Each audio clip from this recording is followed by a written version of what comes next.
Voilà, alors, bon, comme Bruno vous a dit, voilà, pour la première fois, il va y avoir ici un labo certifiant. Moi, j'ai commencé avec la méthode immédiate en 2002. Ça va bientôt faire 20 ans, en fait. À l'époque, c'était, comment ça s'appelait, Bruno? Conversation dans la classe, le bouquin? Le premier manuel, ouais. Ouais, le premier manuel, hein. Donc, les choses ont énormément changé depuis. Mm.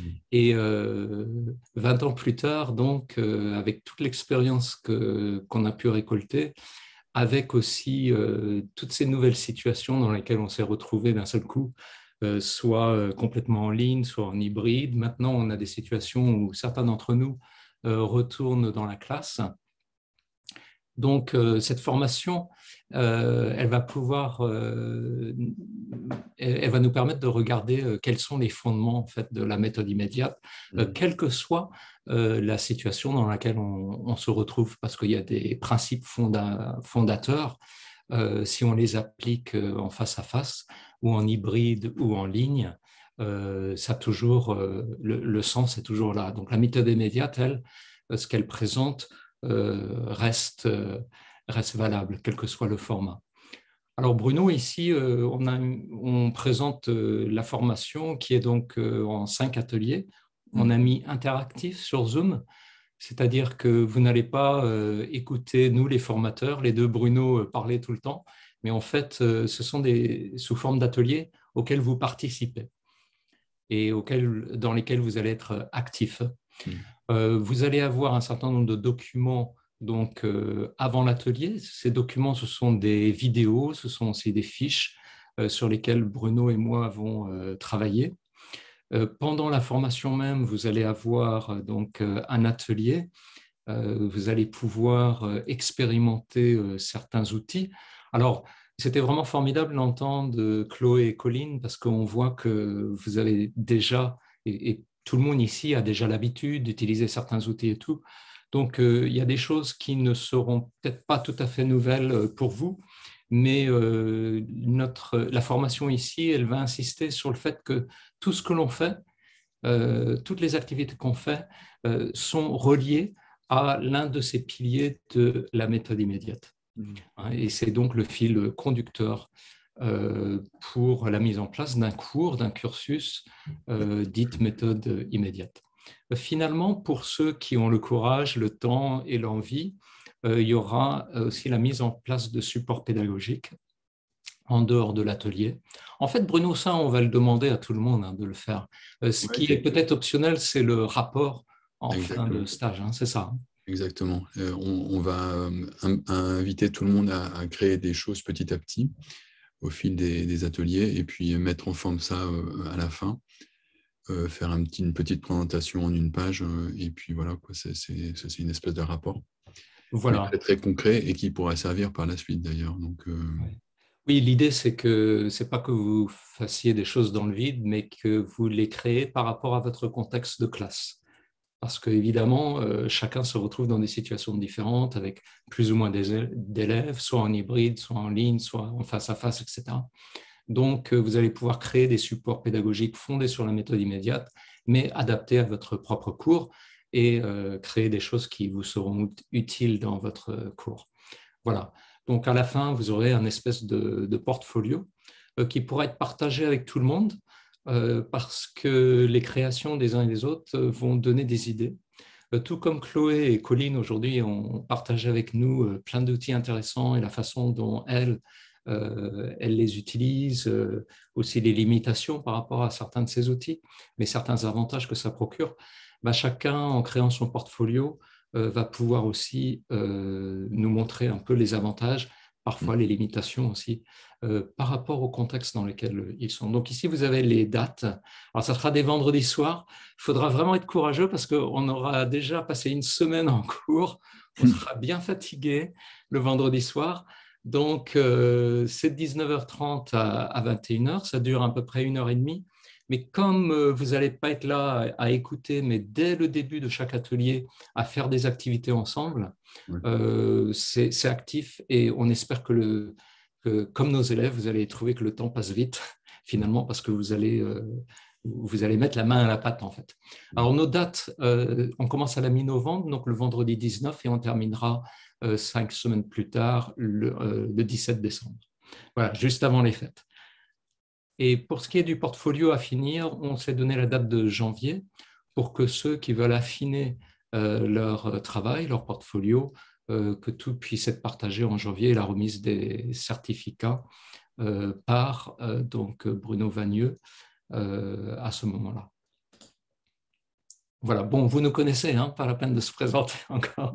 On sera vos deux Bruno, voilà. Alors, quel socle de compétences dans cette formation? On a 3 colonnes ici, les objectifs, les stratégies et les contenus. Alors, vous le savez tous, la méthode immédiate, le principal objectif, c'est de faire parler les étudiants dès le début. On n'attend pas qu'ils aient atteint un niveau de compétence pour le faire. Et ce n'est pas seulement parler, on fait faire utiliser le français aux étudiants donc dès le début. C'est leur donner aussi une expérience positive et enrichissante. Alors ici, on a le mot foolproof, c'est-à-dire c'est un système de classe qui est imparable. Ils vont avoir des outils en main qu'ils peuvent utiliser facilement avec des objectifs qu'ils peuvent atteindre sans trop de difficultés. Et finalement, le troisième objectif, c'est effectivement qu'ils puissent assimiler toutes les bases, tous les réflexes nécessaires du français, on va dire, fondamental, en s'exprimant, que ce soit à l'oral ou à l'écrit. Alors, les stratégies qu'on met en place pour ça, vous les connaissez, hein, l'AMI, on parle beaucoup de tester. Tester dans le sens très large, hein. Tester, ça ne veut pas dire forcément donner une note, mais c'est plutôt de faire un retour pédagogique. Hein, ça, c'est un des principes fondamentaux de l'AMI, c'est on fait faire quelque chose aux étudiants et tout de suite, ils ont un retour. On n'attend pas, autant que possible, on n'attend pas une semaine ou on n'attend pas la fin du semestre pour savoir où on en est. Donc, la méthode immédiate, elle va accompagner immédiatement l'étudiant au travers de chacun des cours. Et donc, aujourd'hui, Chloé et Colline nous ont déjà montré certains outils qui peuvent servir cette stratégie. Ensuite, là, tout le monde le fait, surtout ceux qui utilisent, par exemple, Moi, je communication ou c'est quoi, conversation et grammaire, par exemple. Tout est centré vraiment autour de la vie des étudiants. C'est un contenu qui parle de la vie des étudiants. Et finalement, troisième chose, dans la méthode immédiate, acquérir les bons réflexes, nous, en tant qu'enseignants, les bons réflexes pour bien gérer la classe.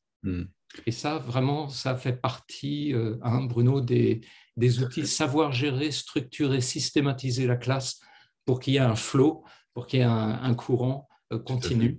Voilà. Tout à fait. Et d'ailleurs, c'est une des choses que les participants pourront ramener avec eux, c'est, j'espère, hein, de trouver des moyens pour avoir les mêmes résultats pour moins d'efforts. C'est ça. En gérant bien, parce que... Voilà. L'idée, c'est, vous connaissez la loi des 20-80, hein, donc c'est avec 20% d'efforts, avoir 80% d'effets.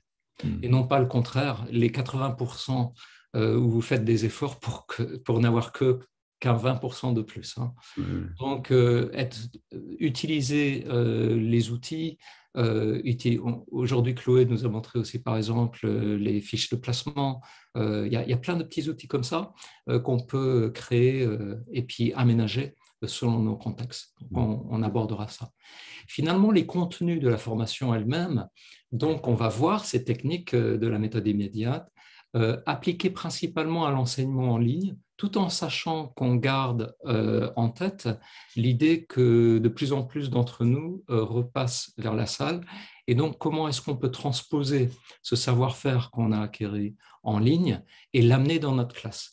Là aussi, on a vu et Chloé et donc Colline nous montrer des exemples de choses qu'elles ont pu réintégrer, qu'elles font maintenant, qu'elles ne faisaient pas forcément avant la pandémie.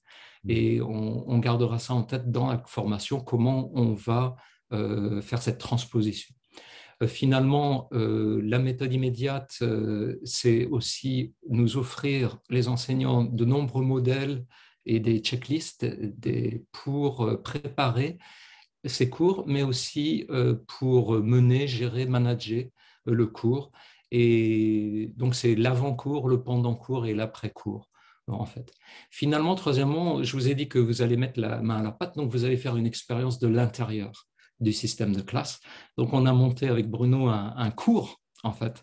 Vous allez y participer et en participant à ce cours, c'est une petite partie de l'atelier, c'est comme ça que vous allez faire l'expérience de l'utilisation des outils du côté de l'étudiant, en fait. Et à partir de là, on va pouvoir discuter ensemble. Donc, Alors, ouais, je vais préciser quand même que ça ne va pas être du chinois ou du grec. Oui. Ne vous inquiétez pas, ce qu'on a fait dans le passé, hein, on a fait du turc, du vietnamien, ce genre de choses. Mais cette fois-ci, ce sera une leçon d'anglais, donc ça va être facile pour tout le monde. Il y aura juste un tout petit challenge, très petit, mais un petit peu ce qui va se passer pour les étudiants, en fait. Voilà. Parce qu'on ne voulait pas dans cette formation vous embêter avec justement avec de l'hébreu, hein, mais que la langue elle soit suffisamment transparente pour qu'on puisse se focaliser quand même sur le côté pédagogique et didactique et technologique en fait de l'AMI. Donc, quel investissement en temps? Parce que qui dit formation, il y a quand même c'est 5 fois qu'on va se retrouver. C'est beaucoup, en fait. Mais donc, il va falloir s'investir un petit peu. On a choisi un format. Vous connaissez le format de la classe renversée. Hein. Vous donnez aux étudiants la matière à apprendre et après, ils viennent en classe et ils s'en sortent. Ça va être un peu ce principe-là dans cette formation. On va vous donner accès à des petites vidéos, à des petits textes, des fiches. On va vous demander de nous poser des questions, même une, ça suffit, hein, de nous poser une question avant l'atelier. Et puis, pendant l'atelier, vous allez pouvoir mettre en pratique ce que vous aurez vu dans la vidéo ou dans les petites fiches. Et puis, on aura un retour sur l'expérience immédiate que vous aurez eue dans les ateliers. Vous allez pouvoir échanger entre vous aussi sur les questions qui nous auront été envoyées préalablement. Nous, les formateurs, on va essayer de répondre aussi à ces questions en vous proposant des solutions possibles ou des alternatives. Et comme vous avez vu aujourd'hui avec les 2 présentatrices que nous avons eues, il y a en effet pas seulement une solution à un problème, mais souvent de nombreuses solutions selon les contextes où on est. Donc l'atelier, à chaque fois, l'atelier sera vraiment un endroit d'échange et d'expérimentation. Finalement, pour ceux qui en auront le courage et qui vont aller un peu plus loin avec nous, vous pourrez donc compléter votre portfolio et ici créer on va dire un support pédagogique un peu plus complet. Alors on va tout mettre ça sur un Google Drive pour que ça soit facile d'accès pour tout le monde et aussi facile à monter. Au lieu d'utiliser plein de plateformes différentes, on va en utiliser une et on va pouvoir tout mettre là. Voilà, donc voilà en gros la proposition. Aussi, à la fin, on vous demandera une petite description orale sur Flipgrid. On vous montrera un petit peu comment on fera ça. D'où les 2 niveaux de certificat propose Bruno, les 2 Bruno. Un, vous participez simplement aux ateliers en regardant les vidéos, en préparant les tâches préparatoires. Ou alors 2, vous allez un peu plus loin avec nous, vous faites un rapport. Vous faites le niveau 1, plus vous faites le rapport, le support pédagogique, le descriptif. Nous, on vous donne un retour individualisé aussi là-dessus. Voilà, c'est pour aller un petit peu plus loin ensemble. Alors aussi, Bruno, peut-être tu en sais plus que moi sur la possibilité de publier un article, aussi basé sur le support pédagogique. Tu veux en dire 2 mots? Ah, on ne t'entend pas. Oui, dans la revue CETIC, publiée par Jean-Luc Azra, donc un des fondateurs de la méthode immédiate, il sera possible de publier un article si ça vous intéresse, si les gens quelqu'un veut développer un petit peu son propos et avoir une ligne de plus sur le CV en passant. C'est une possibilité. Et une autre possibilité, c'est de participer au comité éditorial des manuels dont on va faire une refonte cette année. Moi, et puis la suite de Moi, aussi, on va essayer de trouver une manière d'intégrer le maximum de retours. Donc, si ça vous intéresse, c'est possible à l'issue de la formation. Oui, surtout, hein, Bruno, cette idée de créer un mois jeu 2 pour orienter vers les deuxièmes années, Ouais, je pense que là, avoir le retour des profs sera vraiment intéressant. tout à fait, tout à fait. Et voilà. Alors, on prend les questions, ou si vous avez des commentaires, ou si vous voulez savoir un peu plus sur les contenus ou autre chose lié à la formation, n'hésitez pas. Merci. En fait, je vais vous partager cette présentation elle-même. Comme ça, vous aurez toutes les informations directement. Tu as envoyé par le chat, Bruno? Ouais. Ah oui, juste, je me suis trompé.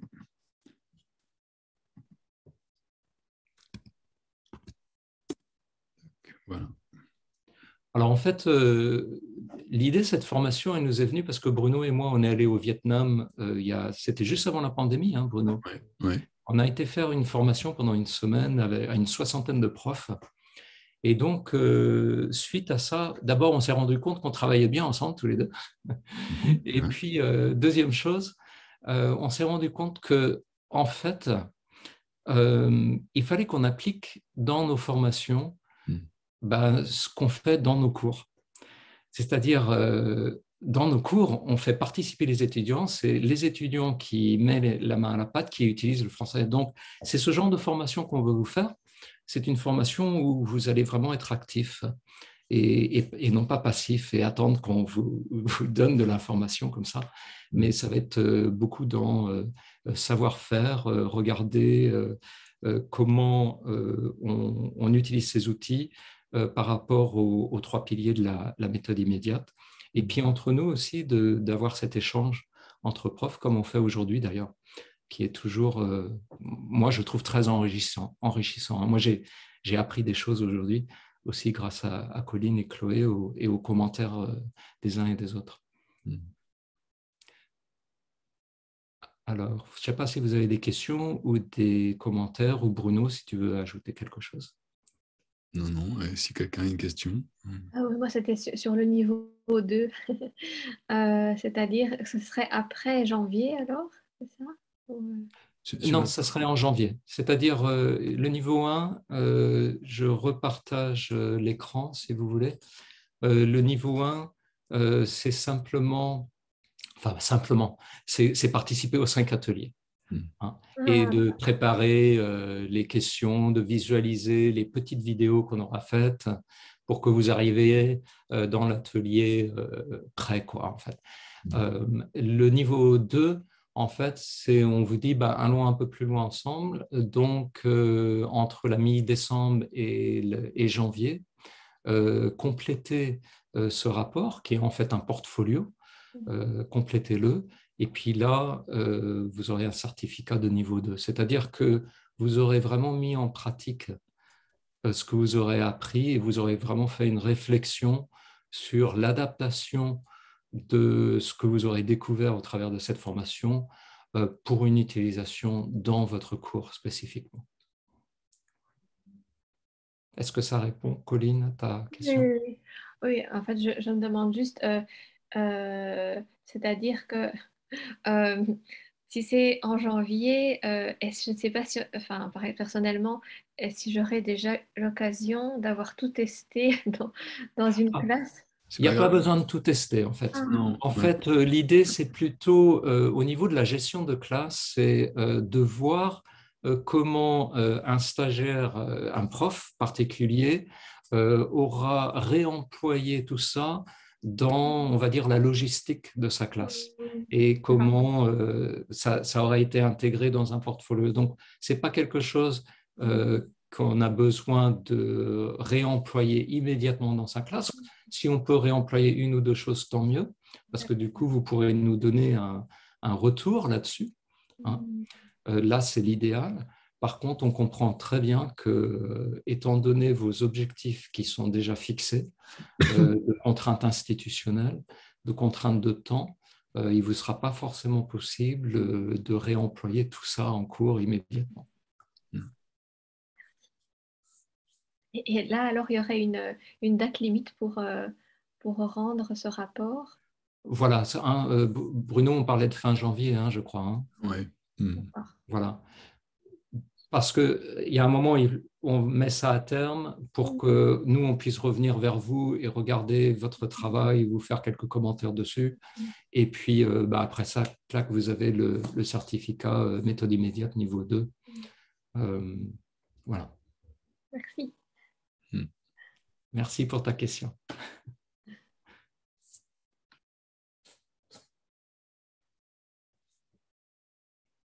D'autres questions? En fait, on a peut-être fait le tour de la question. Oui. C'était juste une petite présentation. Dans la même lignée de la question de Colline. Donc, est-ce qu'on est obligé de décider si on fait le niveau 1 ou seulement ou le niveau 2, ou on peut voir si, en fonction de notre emploi du temps et des aléas de la vie. Tout à fait. D'accord, très bien.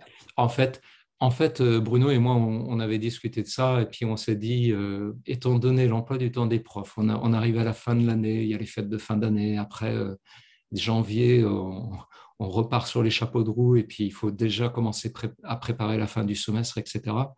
On dire, voilà, on va leur donner l'option. Parce qu'au début, on était parti sur l'idée, si pour avoir ce genre de certificat, il faut quand même montrer qu'on en a fait quelque chose, on l'a appliqué à son cours. Mais on a trouvé que c'était peut-être irréaliste pour certains et on ne voulait pas que ça devienne un point de blocage, quoi. Donc, on préfère vous offrir cette option. Donc, évidemment, c'est très simple. Ceux qui auront suivi les 5 ateliers et qui nous auront de plus fourni un portfolio à la fin de l'année, à la fin du mois de janvier, ils auront le niveau 2. Ceux qui auront simplement participé aux ateliers auront le niveau 1. Ça vous laisse cette flexibilité. Voilà. Exactement. C'était à un moment donné, il était nécessaire de cadrer les choses parce que un aspect de cette formation, c'est que surtout pour les jeunes enseignants qui débutent leur carrière, ça fait une ligne de plus sur le CV. C'est toujours important d'avoir des CV bien remplis. Donc, du coup, il faut cadrer, il faut dire exactement ça correspond à quoi. Mais nous sommes effectivement bien conscients de la réalité de ce que c'est que la vie d'un prof. C'est-à-dire, une vie de prof, c'est une vie aussi pleine que la vie de n'importe qui, voire plus, souvent plus même. Donc, all right. Bon, super. Merci. Je pense que c'est la fin de ce laboratoire, du coup. J'ai une dernière petite question. Oui. Qui sera très proche de celle d'un étudiant. Dans le cas d'une absence, est-ce que vous allez mettre les ateliers sur YouTube? Est-ce qu'il faut participer aux 5 ateliers? Alors, plutôt oui, on s'est posé la question parce que nous aussi, il y a des trucs auxquels on veut participer, on ne peut pas parce que ce jour-là, on est pris. Mais on va voir. On va voir un petit peu, mais globalement, non, je pense qu'on va essayer de ne pas mettre ça en replay parce que justement, les ateliers sont prévus pour être complètement interactifs et le sens, il est dans l'interaction et pas dans la transmission de connaissances qui devrait se faire plutôt avant, en fait. Normalement, on va faire 30 minutes ou 45 minutes de cours d'anglais, ensuite questions-réponses et ensuite synthèse par nous deux. Donc, la partie replayable, elle serait du coup assez limitée. N'est-ce pas, Bruno? C'est ça qu'on s'était dit, hein. Oui, parce qu'en fait, du coup, comme on fait une sorte de formation renversée, c'est-à-dire vous allez avoir accès à la plupart des infos au travers des vidéos, des documents et tout, c'est vraiment la pratique. C'est le fait qu'on va pratiquer ensemble, on va faire certaines choses ensemble et c'est cet échange-là c'est ça qui est formateur en fait. On peut tous aller sur YouTube, regarder des choses. Souvent, ça se passe comme ça. C'est-à-dire, on regarde, on a plein d'infos, on se dit « Ah, c'est chouette et tout ».